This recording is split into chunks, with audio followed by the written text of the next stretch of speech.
Sidang hadirin sekalian yang dimuliakan oleh Allah Subhanahu wa taala. Dalam kesempatan ini saya akan menyampaikan beberapa adab tidur yang kita dapatkan dari Rasulullah sallallahu alaihi wasallam. Rasulullah SAW mengajarkan kepada kita, enggak ada yang beliau tinggalkan. Semua diajarkan. Dari cara makan, cara minum, cara berjalan, cara melihat, cara menunjuk, sampai cara masuk kamar mandi, cara buang hajat bagaimana, cara membersihkan dari hajat bagaimana, semuanya diajarkan oleh Rasulullah sallallahu alaihi wasallam. Kali ini kita bahas bagaimana panduan Rasulullah sallallahu alaihi wasallam ketika hendak tidur.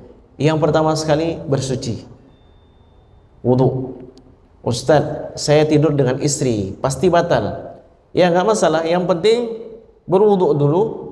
Ya, wuduk ini kita niatkan untuk mengangkat hadas dan mau kita bawa ke tidur kita. Di atas tempat tidur batal, tersenggol sana, tersenggol sini, atau buang angin atau yang lainnya, itu yang penting kita naikkan tempat tidur dalam kondisi sudah berwuduk. Jadi syaitan mengikuti kita, begitu ada wuduk syaitan enggak bisa ikut kita. Naik ke atas tempat tidur, syaitan enggak bisa tidur membersamai kita. Jadi kan ada beberapa kesempatan itu yang syaitan terus mengintai kita. Yang pertama, kalau makan enggak baca bismillah, syaitan ikut makan bersama kita. Yang kedua, masuk ke dalam rumah enggak baca assalamualaikum atau enggak baca doa, maka syaitan akan bermalam bersama kita di rumah kita. Kita bangun rumah besar-besar, kita enggak baca doa, berarti kita jadikan rumah kita itu rumah tempat menginapnya syaitan. Jadi berwudu akan lebih menghalang dan menjauhkan syaitan dari kita. Berikutnya, adab ketika hendak tidur, kita dianjurkan untuk membaca 3 qul.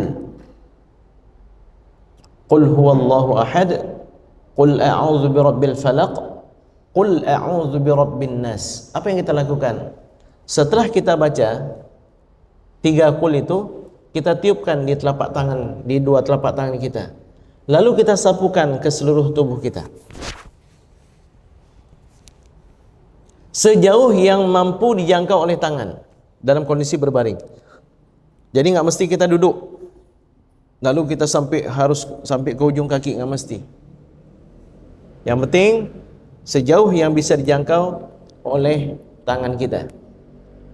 Lakukan yang seperti itu 3 kali. Jadi setelah kita sapukan, baca lagi.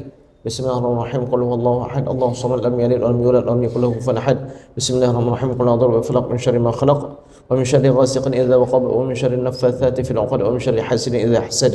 Bismillahirrahmanirrahim. Qul a'udzu birabbin nas, malikin nas, ilahin nas, min syarril waswasil khannas, alladzi yuwaswisu fi sudurin nas, minal jinnati wan nas. Tiupkan, sapukan ke tubuh, baca lagi kali kedua dan baca lagi kali ketiga. Lakukan hal yang serupa seperti yang pertama kita lakukan. Lalu kemudian yang kedua, kita membaca ayat kursi.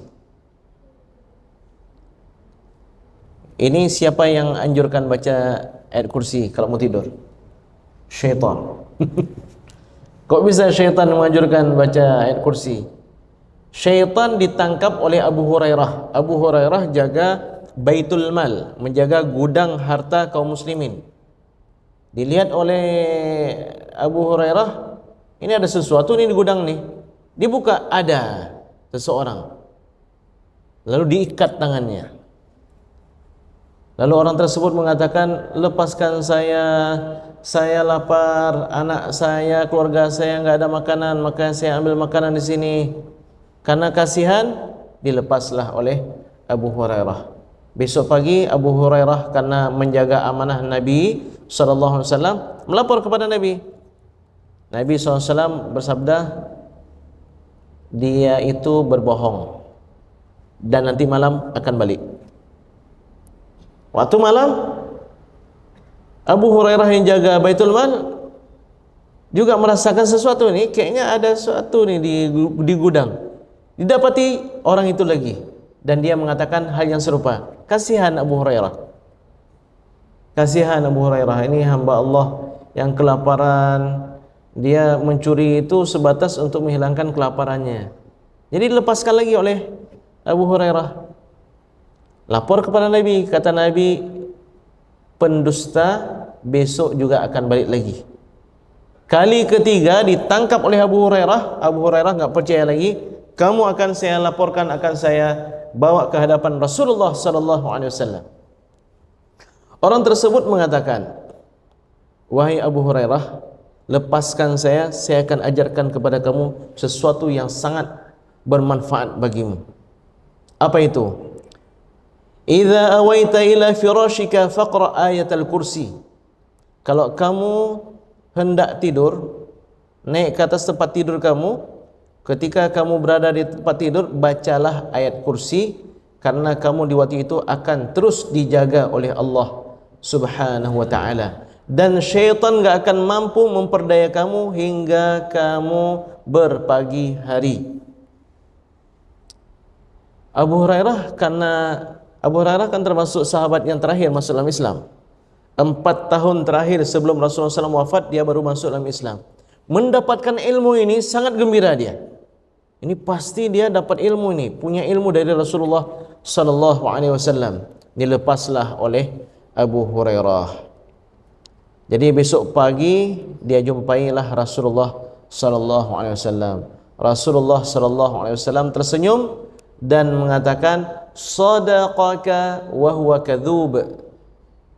Tadi malam dia jujur mengatakan kebenaran kepadamu, padahal dia itu adalah seorang pendusta. Wahai Abu Hurairah, tahukah kamu siapakah dia? Dia adalah syaitan. Hadis riwayat Imam Al-Bukhari. Jadi dari hadis ini para ulama membincangkan, ternyata makhluk halus bisa ditangkap. Jadi makhluk halus, kondisi dia paling lemah adalah ketika dia menjelma. Menjadi anjingkah dia? Menjadi makhluk yang menakutkankah dia? Kalau dia itu sudah menjelma, itu kondisi dia paling lemah. Karena dia bisa diikat, bisa ditangkap. Kalau dibaca ayat kursi, dibaca ayat-ayat yang bisa membakar dia, dia mati. Yang seharusnya usianya panjang sampai akhir zaman.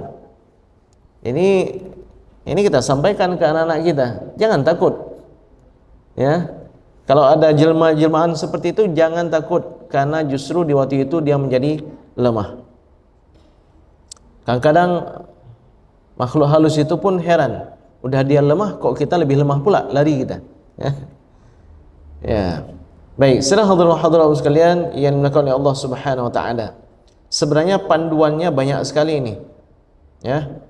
Banyak sekali panduan dari Rasulullah sallallahu alaihi wasallam bagi orang yang hendak tidur. Jadi kita sebutkan beberapa saja yang paling penting yang memungkinkan bagi kita.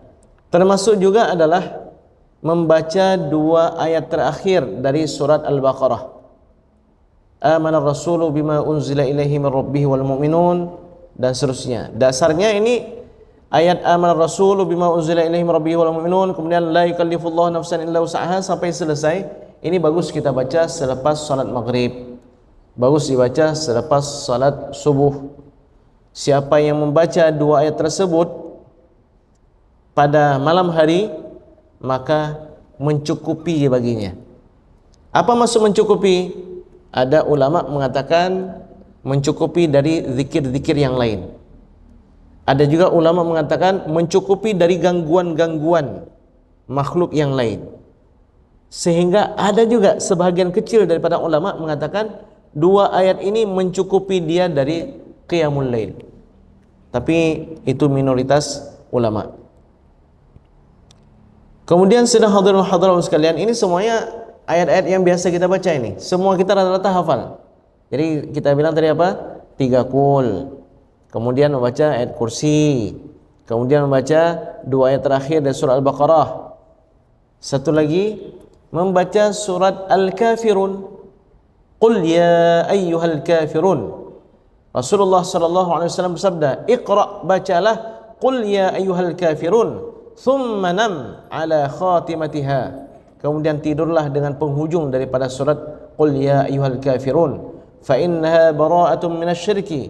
Karena sesungguhnya orang yang membaca itu dia akan selamat dari kesyirikan. Ada hadis yang lain mengatakan barang siapa yang meninggal di malam itu dalam tidur itu dengan membaca qul ya ayyuhal kafirun, maka dia meninggal dalam kondisi fitrah, meninggal dalam kondisi agama yang hanif. Baik, sedang hadirin sekalian yang dimuliakan oleh Allah Subhanahu wa taala. Begitu juga kita dianjurkan untuk membaca doa tidur yang paling masyhur. Bismikallahumma amutu wa ahya. Ada juga Bismikallahumma ahya wa amut. Dua-dua benar. Dua-dua riwayatnya kuat. Mana yang betul? Mana kalau dari segi makna mana yang lebih betul? Dua-dua betul. Bismikallahumma ahya wa amut. Dengan nama Allah aku hidup sekarang dan aku mati. Mati, tidur aku kan mati. Kalau Bismikallahumma amutu wa ahya, aku sebelumnya mati. Karena sebelum kita ada itu kita dianggap mati. Anak cucu kita, kalau kita nanti punya cucu atau punya cicit belum ada, itu masih dikatakan cicit kita mati. Ya. Jadi kemudian kita menjadi ada. Jadi dua-dua riwayat tersebut ada di dalam kitab-kitab sahih. Kemudian ada zikir-zikir yang lain, di antara yang masyhur ini kalau di Mesir itu diajarkan kepada anak-anak kami. Bismikallahumma wada'tu jambi wa bika arfa'uhu, in amsakta nafsi farhamha wa in arsaltaha fahfazha bima tahfazu bihi ibadakas salihin. Ya Allah, dengan namamu aku meletakkan punggungku, aku meletakkan badanku, dan denganmu aku mengangkatnya. Kalau aku pun bangun itu dengan namamu. Jika engkau tahan ruhku, engkau tahan jiwaku ya Rabb, maka sayangilah dia. Jika engkau lepaskan, maka jagalah ruhku, jiwaku, sebagaimana engkau jaga jiwa hamba-hambamu yang saleh. Termasuk juga sedang hadirin sekalian, ini zikir yang bisa melepaskan kita dari keletihan yang luar biasa, yaitu sebelum zikir tasbih 33 kali, kemudian tahmid 33 kali, dan takbir 34 kali. Ini zikir ini sering juga dinamakan dengan zikir Fatimah. Jadi Fatimah minta kepada Nabi SAW agar diberikan pembantu karena capek sekali Fatimah. Rasulullah SAW menunjukkan zikir yang bisa menggantikan pembantu, menggantikan khadimah. Wahai Fatimah, kalau kamu hendak tidur, bacalah Subhanallah 33 kali, Alhamdulillah 33 kali, dan takbir 34 kali. Ali bin Abi Thalib mendengarkan zikir tersebut, wasiat dari Nabi. Sehingga Ali bin Abi Thalib mengatakan, tidak pernah aku tinggalkan zikir tersebut setiap kali aku hendak tidur dari sejak pertama aku mendengarkannya dari Rasulullah sallallahu alaihi wasallam. Orang-orang bertanya, wahai Ali, waktu malam akan terjadi perang Siffin besoknya antara pasukan Ali bin Abi Thalib dengan pasukan Muawiyah bin Abi Sufyan radhiyallahu anhuma wa anis sahabati ajma'in. Apakah kamu ada baca juga wahai Ali? Iya, walaupun malam Siffin itu aku tidak meninggalkannya, tetap aku membacanya. Baik, saudara hadirin sekalian yang dimuliakan oleh Allah Subhanahu wa taala. Termasuk adab tidur adalah kalau kita tidur berbaring di sisi sebelah kanan. Itu posisi yang terbaik, ya. Kalau kita tidur sebelah kanan, walaupun nanti akan berpaling ke sebelah kiri, mungkin kita akan terjaga karena mungkin naudzubillah kalau mimpinya tidak baik, kembali ke arah sebelah kanan. Kalau kita bermimpi buruk, pastikan, coba lihat, itu pasti posisi kita sedang berada di sebelah kiri. Apa yang kita lakukan waktu itu? Ludah 3 kali. Tapi ludahnya ludah yang tidak keluar air ludah. Sama seperti ketika orang sedang sholat, kok kacau ini. Ini rakaat berapa ini? Nah, itu di waktu itu dianjurkan meludah ke arah telapak kaki kiri. Ludahnya juga bukan ludah yang keluar air ludah. Tuh. Begitu. Baca a'udzubillahi minasyaitonirrajim. Karena sebenarnya di waktu itu syaitan sedang mempermainkan kita. Ada seorang anak di pesantren mengatakan, saya selalu diganggu, saya selalu ditekan, dihimpit. Ada baca ayat kursi? Ada, saya baca. Ada baca doa tidur? Ada. Ada berwuduk sebelum tidur? Ada. Saya katakan, sekarang tambahkan. Baca 3 kul, tiupkan ke telapak tangan, sapukan ke seluruh tubuh. Lalu selang beberapa hari saya tanya, ada masih diganggu? Ada, Bu, masih diganggu. Saya enggak percaya sama kamu, saya lebih percaya sama Rasulullah, saya katakan. Saya enggak percaya sama kamu, saya lebih percaya sama Rasulullah sallallahu alaihi wasallam. Lalu selang beberapa hari bagaimana? Ada? Enggak ada lagi ya, Bu. Enggak ada lagi. Ya kalau dia bawa-bawa, ya terbawalah ya perasaan seperti terhimpit, ditekan dan seterusnya.